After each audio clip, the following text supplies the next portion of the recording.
As a kid, I was a voracious reader. I had a very discursive upbringing. I moved around a lot. So I had to entertain myself.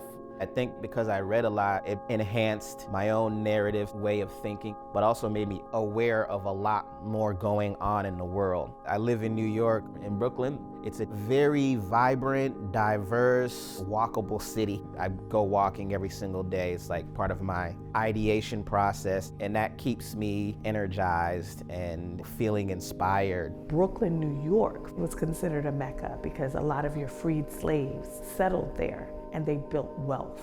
Many neighborhoods throughout the United States, late 1800s, early 1900s, were taking on the name Brooklyn. Brooklyn, Charlotte was so large that they referred to it as a city within the city. In architecture school, you're developing a kind of narrative context for all of the sort of research that goes into creating a particular site. Looking at archival footage, listening to testimonies, getting to learn about the history, the people. It's a distillation of something that's so much more robust. I was energized by using that as a format for producing work. When we interview folks from the former neighborhood of Brooklyn, they'll tell you that despite the climate of the times, there was a sense of community and people pulling together in order to make things better. This was actually creating an infrastructure for Black people to thrive without interference or feeling like they aren't welcome. And then it just started to be stripped away. Through urban renewal, the city decides we want that land back, with no regard for community, no regard for family. 1,400 homes, 275 businesses, and 13 large churches. Today, 4 buildings are left from that neighborhood known as Brooklyn.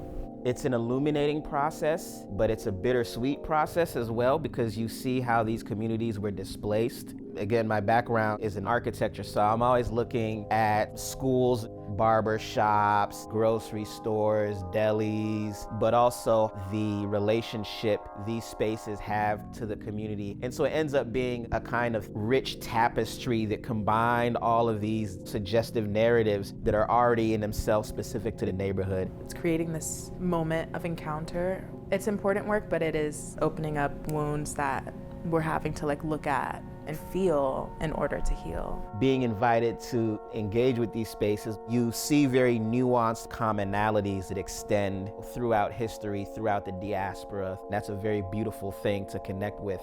I love that Lake decided to incorporate African roots, because that's also getting back something that came before.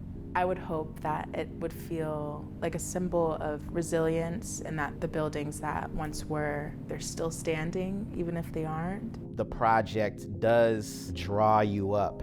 The top of the sculpture has a large circular sun with rays. So it is that kind of triumphant religious iconography of looking up towards the firmament above. I was like, look at that, It makes me happy to see another aspect of Brooklyn being visually acknowledged.